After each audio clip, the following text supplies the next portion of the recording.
हाय दोस्तों, आपका PM study centre में बहुत बहुत स्वागत है। तो आज के इस वीडियो में हम फलन अर्थात फंक्शन के कुछ महत्वपूर्ण प्रश्नों को देखेंगे कि कैसे प्रश्न फलन से पूछे जाते हैं और कितने अंक में पूछे जाते हैं। तो हमारा पहला प्रश्न रहा कि निम्नलिखित में से कौन सा संबंध फलन है।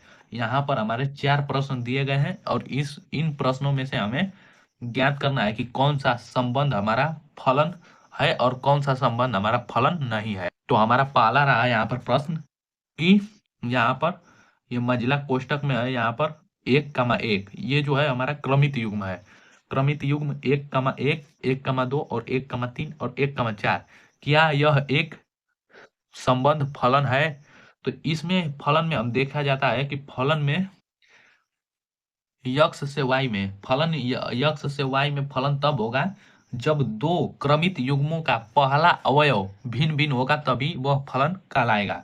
अर्थात जब कोई हमारा फलन में संबंध यक्ष से y में फलन इस प्रकार हो कि उस दिए गए संबंध का क्रमित युग्म दो क्रमागत क्रमित युग्म दो लगातार क्रमित युग्मों के अवयव प्रथम अवयव का मान भिन्न भिन्न हो। तो यहाँ पर देख रहे हैं कि इस क्रमित युग्म 1,1 और 1,2 को देखेंगे तो इसमें पहला अवयव 1 है क्रमित युग्म का और दूसरा भी क्रमित युग्म का पहला अवयव 1 है। तो इस प्रकार यह इसमें सभी क्रमित युग्मों का पहला अवयव 1 है, तो यह हमारा फलन नहीं होगा, यह फलन नहीं है।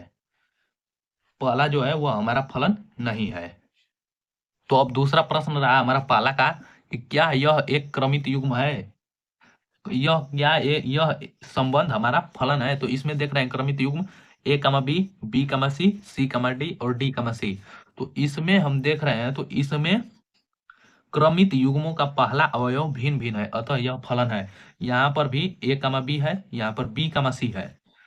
पहला अवयव और दूसरा अवयव समान हो सकता है, लेकिन दो क्रमित युग्मों का पहला अवयव समान नहीं होना चाहिए।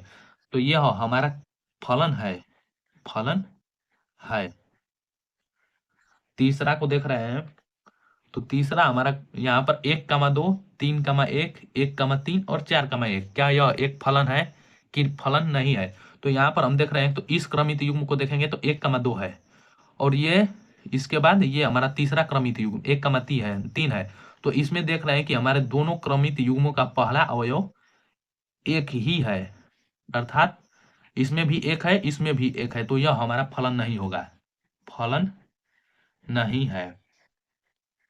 चलिए चौथे प्रश्न को देखते हैं। तो चौथा प्रश्न हमारा रहा कि 1,2, 2,2 और यहाँ पर 3,2 और 4,2। तो क्या यह एक हमारा संबंध फलन है? तो यह हमारा फलन है, फलन है। कैसे फलन है? तो इसमें देख रहे हैं हम कि इन सभी क्रमित युग्मों का पहला अवयव एक ही नहीं है, मतलब एक अंक नहीं है, इसलिए यह हमारा संबंध होगा। देखिए दूसरा अवयव देखेंगे क्रमित युग्म का तो सभी में दूसरा अवयव समान है, तो दूसरा अवयव से हमें कोई मतलब नहीं है। फलन को प्रदर्शित करने में, फलन की जांच करने में पहला अवयव को ही लेते हैं। तो पहला अवयव प्रत्येक क्रमित युग्मों में पहला अवयव भिन्न भिन्न है, अर्थात यह हमारा फलन है। चलिए दूसरे प्रश्न को देखते हैं। तो दूसरा प्रश्न हमारा रहा कि यदि a